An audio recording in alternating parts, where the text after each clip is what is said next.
This is going to be a three-part series on Bughouse. In part one, we're going to focus on general Bughouse themes, as well as opening theory for Black's perspective. In part two, pulled from the US Chess live stream with myself and Women's Grandmaster Sabina Foisor, we're going to have Bughouse tactics. Make sure to pause your video for those key moments and try to find improvements on our play.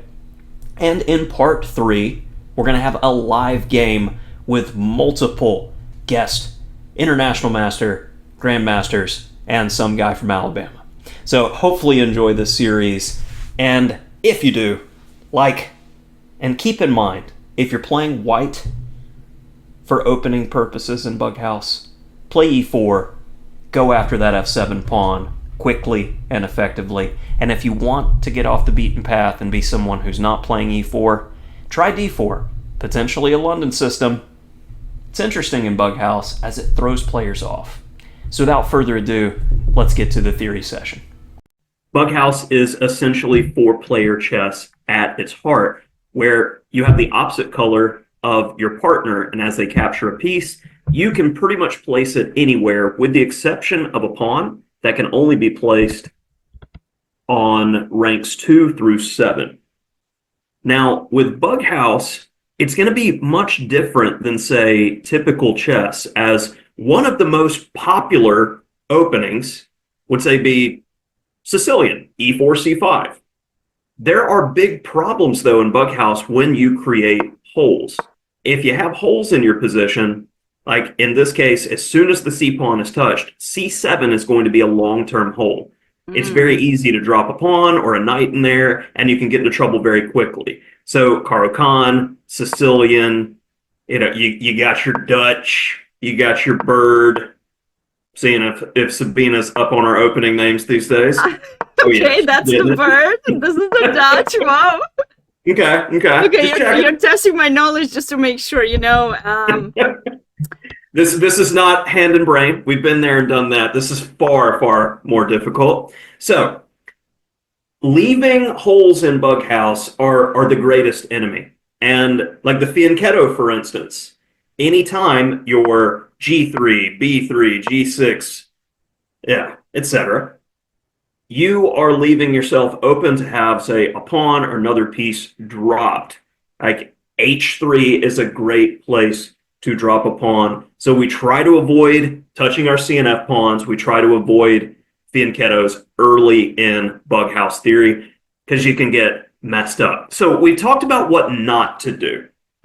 So let's talk a little bit about what to do. Okay. And I'm pretty sure if you hit the F key, we'll get Black's perspective, which I strongly prefer in Bughouse because I always have this philosophy of the F key does not work, but I was guessing. You were guessing.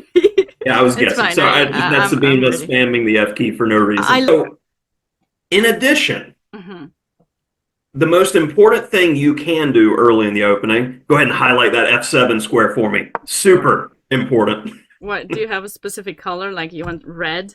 Oh yes, red, because it's the danger zone. All right, F7 is very important because in Bughouse, this Freddy the F pawn, if you get Fred, typically you're going to be you're coasting. If you can get your opponent's king out early, because being able to consistently place down pieces, if your partner's feeding you, you're able to keep that king in check. And if they're in check and they can't drop anything, you're just getting more and more material to work with. So if you can get that king out early, sacrifices are glorious in Bughouse compared to typical chess. So it's all about protecting F7. So if we start with knight F3, for instance, this knight coming to F3 can go to E5 or G5 to try to get to that F7 square to sacrifice. So the best theoretical move in Bughouse, in my opinion, all these are opinion related, knight C6 to take away the E5 square. And as soon as we play knight C6, they go knight G5. We're able to play knight H6 to cover the F7 pawn. So if they play knight takes F7, we're able to capture back with our knight, and our king still has flexibility, and we don't have any holes. Holes, that's the thing. Got to cover them. That's about the only time you want to play defense in Bughouse. So that's one with the early knight move. E4, Best by test, also in Bughouse.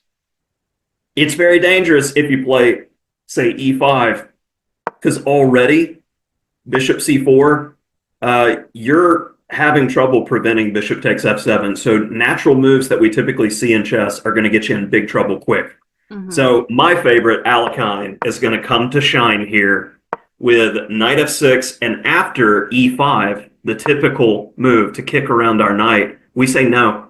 We're going to part with the Alekhine knight here, d5, and after e takes f6, e takes f6, my materialistic people out there are screaming, what are you doing? No, no, no. The thing that you have to realize, though, is if it's all about protecting f7, what have we done? There's no access via c4. There's no access via e5 or g5 with a knight. We've got this absolutely solid structure to work with. Bughouse Part 2. And I gotta say, Bughouse is a lot of fun. And it'll show you in this first clip how much fun you can have just communicating during Bughouse. You've been a good partner and I've been a terrible one. Because...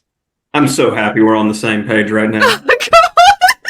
Now that we've got the sarcasm out of the way, be prepared, as we're going to have clips of different tactics that popped up. So pause your video, look at the pieces off to the side, and it could be on Sabina's main position or my position where the tactic's happening.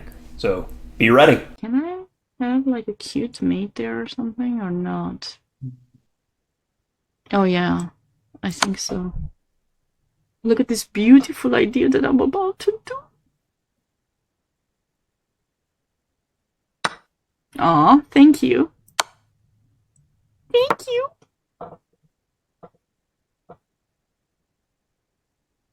You just need to survive like a couple more seconds. Okay. And the mate is coming, the next move. It's pre-moved already. All right. I think now you can stop playing, actually. Okay.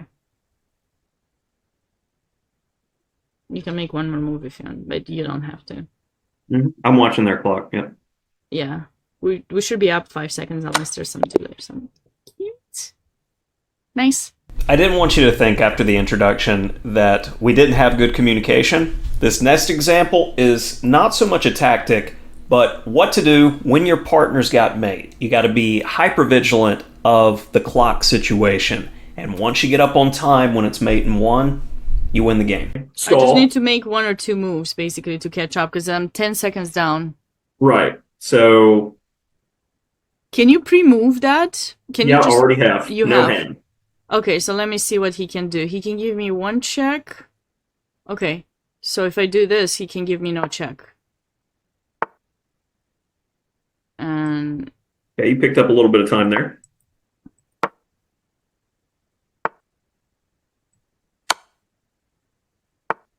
Nice. You need about 3-4 more seconds.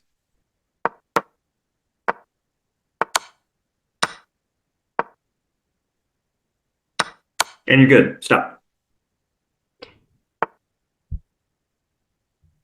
Yep. Nice job. Nice. Okay. In this next clip, my opponent is having big problems because I got access to the Fred square on f2. Now let's see the king march and eventual mate, and if you can find it before I did. Queens? Can I trade queens? Yes. Yeah? Yes. Okay. Queen trade's really nice. No. Okay, well. You got one? Oh, okay. Okay. Oh, nice. Nice. Walking oh, and you're gonna checkmate with the pawn, Brian. Yes, let's go. Let's go. I like that. Very nice. Please keep in mind, we are not Bughouse specialists, but we enjoy playing. This was the biggest upset win of the night. Wait, did you win? My opponent resigned. Look at this beautiful. He was 22-41. Someone please clip this and just appreciate it. To finish things off, this last checkmate and tactic was probably my favorite mate in all the games that we played. Hopefully you enjoyed this and the video. If you did, please like.